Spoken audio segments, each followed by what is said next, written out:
Polysécure, épisode spécial. Je suis accompagné avec Simon. Bonjour. Ça va bien? Ben oui, ça va très bien. Aujourd'hui, nous allons aborder la deuxième partie du projet de loi C-27. Dans le fond, la deuxième partie, mais la troisième partie de la loi elle-même, du projet de loi lui-même, qui adresse spécifiquement l'intelligence artificielle. Pour avoir lu ce volet-là, cette partie-là, pour un non-juriste, ça ne veut pas dire grand-chose. Je pense que tu vas justement expliquer, puis peut-être m'aider un peu à mieux comprendre les implications du volet intelligence artificielle de ce projet de loi-là. Oui, en fait, même pour un juriste, je dirais que la partie 3 du projet de loi C-27 qui propose l'édiction de la loi sur l'intelligence artificielle et les données est un peu un objet juridique non identifié, considérant que c'est assez nouveau comme cadre juridique. Puis qu'est-ce qui vise à être réglementé est également un objet assez nouveau, soit l'intelligence artificielle. Donc, dans C-27, dans le précédent épisode, on en a parlé, là, on réforme la loi fédérale en matière de protection des renseignements personnels, inspiré du projet de loi C-11 qui était mort au feuilleton en 2020.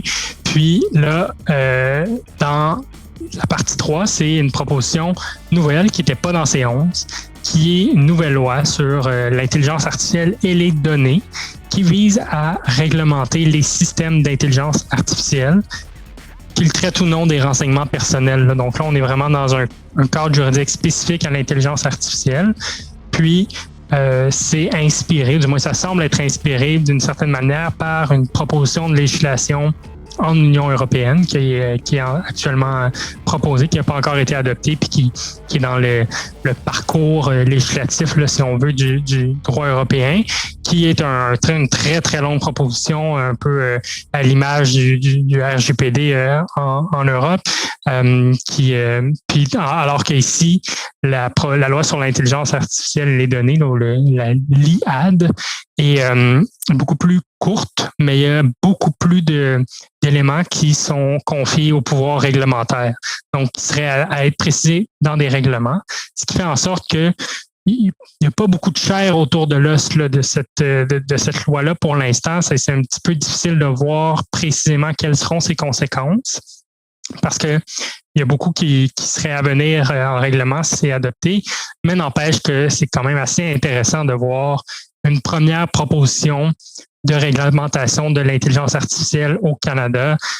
C'est quelque chose dont on a entendu parler depuis plusieurs années. Là, il faudrait réglementer l'IA. C'est important de réglementer l'IA, puis les biais de l'intelligence artificielle et tout ça.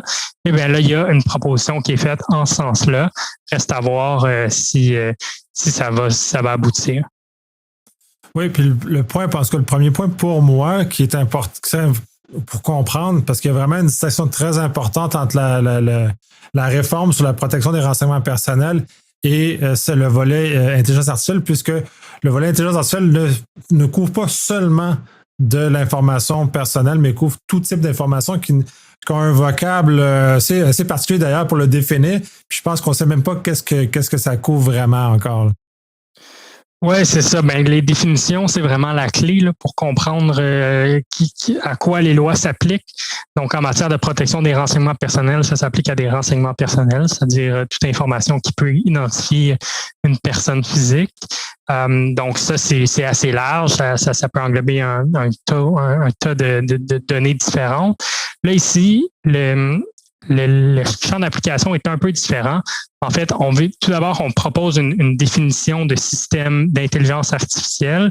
Là-dessus, il faut lever le chapeau au législateur fédéral parce que s'il y a bien une chose qui est difficile à définir, c'est bien l'intelligence artificielle. Donc, on vise ici les systèmes technologiques qui, de manière autonome ou partiellement autonome, vont traiter des données liées à l'activité humaine par l'utilisation d'algorithmes. Puis là, il y a une différente liste d'algorithmes pour générer du contenu, faire des prédictions ou des recommandations ou prendre des décisions. Donc, définition large, je pense que je ne voulais pas trop précise pour ne pas exclure trop, mais en même temps, c'est un des risques si on vise des systèmes qui rentreraient peut-être pas dans notre conception d'intelligence artificielle, mais qui seraient réglementés ici.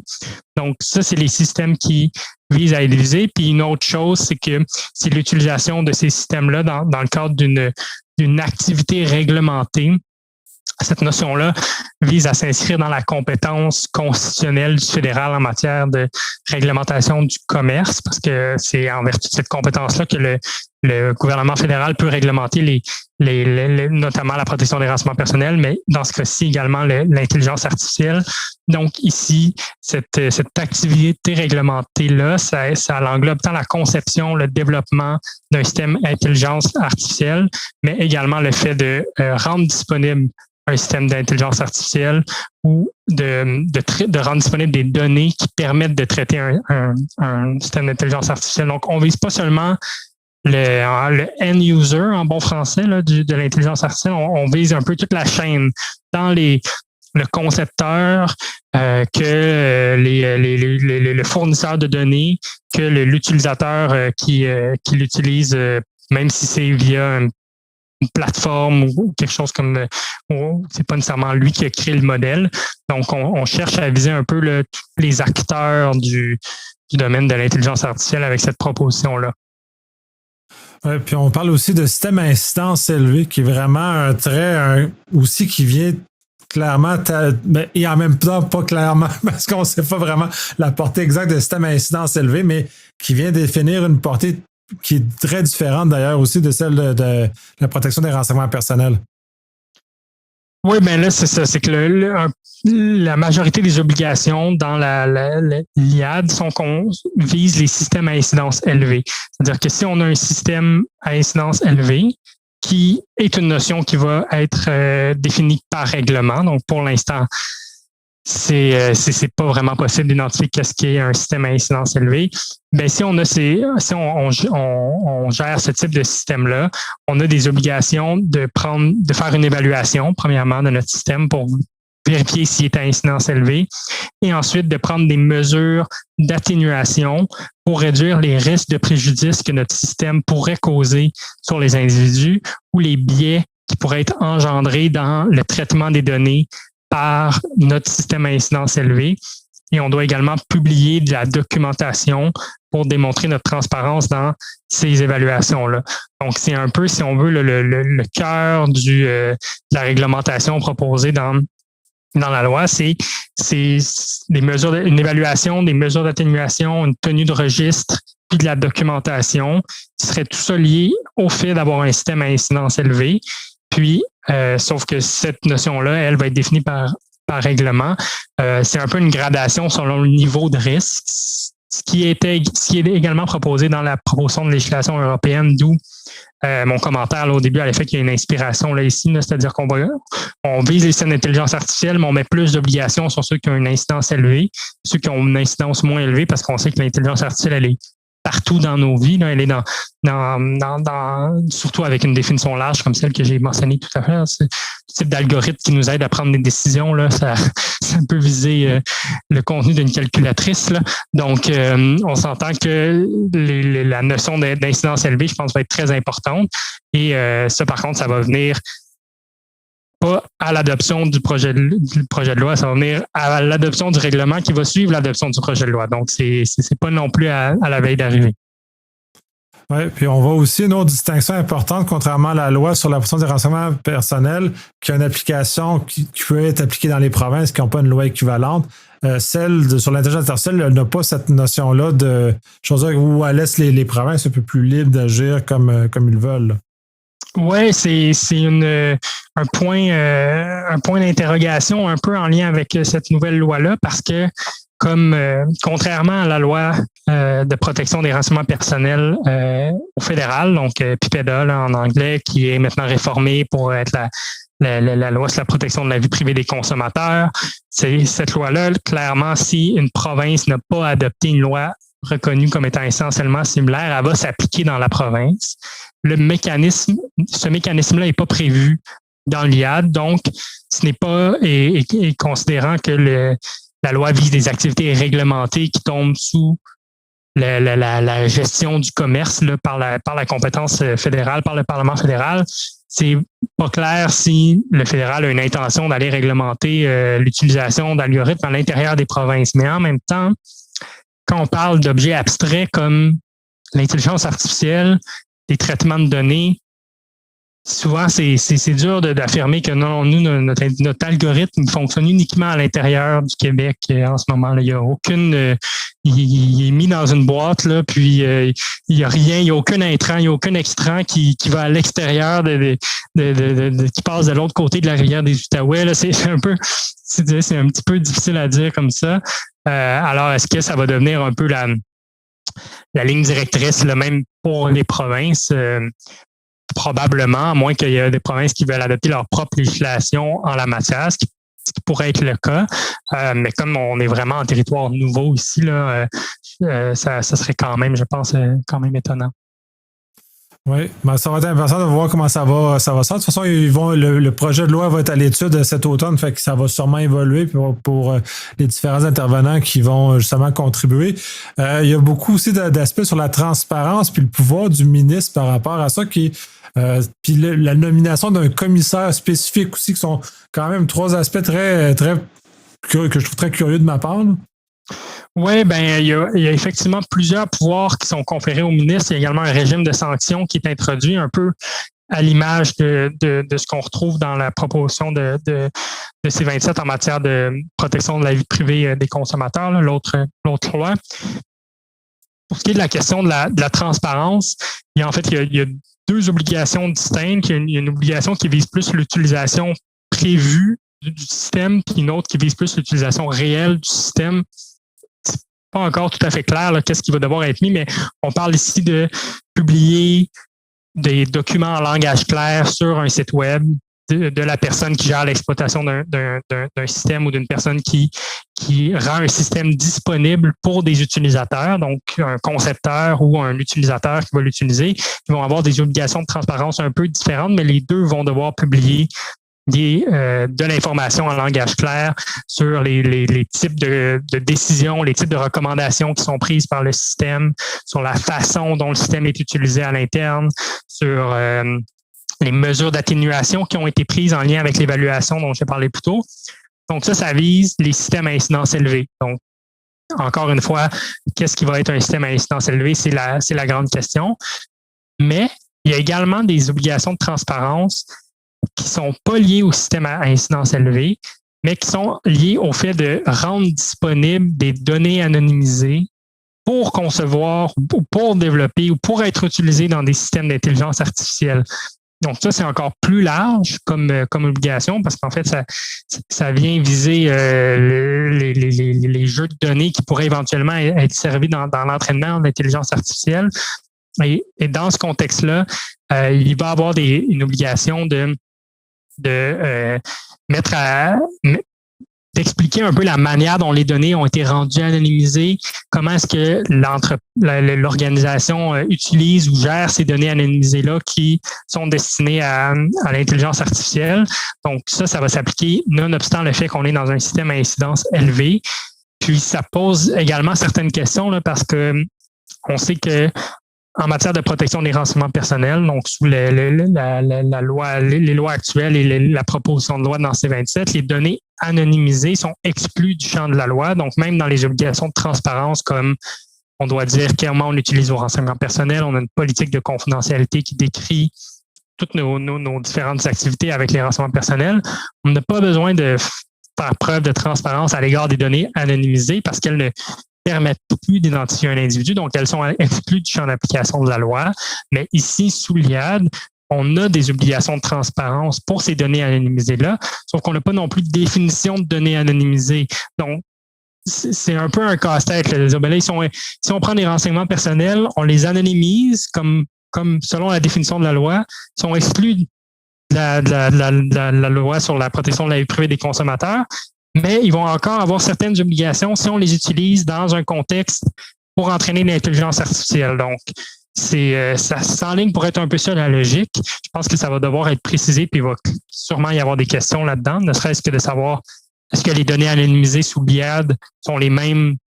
Est-ce que la définition, elle cadre dans la définition de renseignements personnels anonymisés sous la nouvelle loi sur la loi de la protection de la vie privée des consommateurs qui est proposée, ou est-ce que c'est quelque chose de complètement différent puis on vise autre chose ici? Donc, bref. il y a de l'incertitude à ce niveau-là parce que c'est une obligation qui aurait une portée encore plus large que la majorité des obligations qui visent des systèmes à incidence élevée. Donc ça va devoir être précisé. Puis en plus, justement, comme tu l'as fait référence, le ministre a des pouvoirs importants là, en lien avec toute obligation qui ne serait pas respectée. Là. Donc, il peut ordonner que l'organisation cesse d'utiliser le système d'intelligence artificielle. Il peut également demander des audits sur les jeux de données ou à l'intérieur des organisations. Il peut demander de la documentation sur comment les données ont été anonymisées, comment le système d'intelligence artificielle a été évalué, quel type de mesures ont été prises pour atténuer le risque. Donc, il y a beaucoup de mesures qui peuvent être prises, et il peut également nommer un commissaire à l'intelligence artificielle pour, j'imagine, l'alléger dans ses pouvoirs, là, parce que ça serait quand même étonnant que ce soit le ministre de l'Économie et de l'Innovation, là, François-Philippe Champagne, qui fasse toutes ces demandes-là par rapport au système d'intelligence artificielle. Donc, peut-être que le rôle de commissaire va être intégré. Puis là, encore, ça pose la question. On a un commissaire à la vie privée qui existe. Sous la loi sur la protection de la vie privée des consommateurs, on a également un nouveau tribunal sur l'intelligence artificielle et les données qui va être créé pour administrer les sanctions administratives. Puis là, sous l'IAD, on aura un nouveau commissaire à l'intelligence artificielle et aux données. Puis là, il y a des nouvelles sanctions administratives sous l'IAD, mais c'est pas précisé que c'est le tribunal de l'autre loi qui sanctionne ces sanctions-là. Donc, parce que ça, les sanctions sous l'IAD sont à être déterminées par règlement. Donc, il risque d'y avoir, en tout cas, il semble y avoir une volonté de multiplier un peu les instances et les structures, à voir qui va tirer son épingle du jeu là-dedans, parce que pour l'instant, c'est quand même assez clair. Là, il y a un commissaire au fédéral, on a des commissaires dans les provinces, puis c'est eux qui réglementent, qui cherchent à appliquer la loi. Là, avec le C27, là, on a vraiment plusieurs nouveaux chapeaux là, qui vont être introduits. Là. Ça va être intéressant de voir ça. L'étude du projet de loi aussi va être intéressant de voir comment ça va évoluer. Y a-t-il des volets qu'on n'a pas abordés que tu aimerais qu'on discute? Ben, en fait, je dirais simplement que pour faire un peu le pont là, sur les sanctions, là, parce que je pense que c'est quelque chose qui peut faire peur, là, un peu à l'image de qu'est-ce qu'on a eu avec le projet de loi 64, puis là maintenant c'est 20, dans le temps c'est 11, puis là maintenant c'est 27. Dans l'IAD, il y a également des sanctions administratives pécuniaires qui peuvent aller jusqu'à qui peuvent aller à un montant assez élevé, en fait, là, puis des nouvelles amendes qui peuvent également aller jusqu'à 10 millions de dollars, 3% du chiffre d'affaires, puis qui peuvent même aller jusqu'à 5% dans certains contextes, jusqu'à 25 millions de dollars dans certains contextes. Donc, on est vraiment, encore une fois, dans des espèces de très hauts chiffres. Là. Je pense que 10 millions puis 3%, c'est pour les sanctions administratives. Puis 25 millions, 5%, ce serait pour les amendes pénales, qui sont des régimes différents. Mais n'empêche que on voit une volonté là, du législateur fédéral de sanctionner des utilisations puis des traitements faits avec l'intelligence artificielle qui causent des préjudices aux individus. Donc, clairement, il pourrait y avoir des conséquences importantes. Je pense qu'on est loin d'être rendu là, même quand des lois sont adoptées, comme au Québec, par exemple, avec des nouvelles sanctions, puis celles-ci rentrent en vigueur bientôt, on sent qu'il y a quand même une volonté là, de conformité avant de punir et de sanctionner, hein, j'ai l'impression. Donc, je pense pas qu'il faut non plus partir en peur tout de suite. Je pense que c'est important de savoir que, clairement, une des intentions du législateur avec ça, c'est que les entreprises puissent être sanctionnées là, durement si elles font n'importe quoi avec l'intelligence artificielle, là, comme on a pu voir dans certains scandales, Cambridge Analytica, Clearview AI, des choses comme ça. Donc, je pense que ça, c'est important de garder ça en tête. Très intéressant. Fait qu'on va conclure là-dessus. Je te remercie encore une fois. Ça fait un tour d'horizon très intéressant de ce projet de loi-là. On va sûrement se reparler quand il va être adopté, puisque ça va avoir des conséquences et probablement entre le projet de loi et la loi, souvent il y a des différences parce que l'étude de la loi amène à des remises en question, des améliorations, des fois des moins bonnes améliorations, tout dépendant comment les choses tournent en commission, mais on verra. Fait que Merci beaucoup. Ça fait plaisir, oui. J'ai pas de doute qu'on va s'en reparler.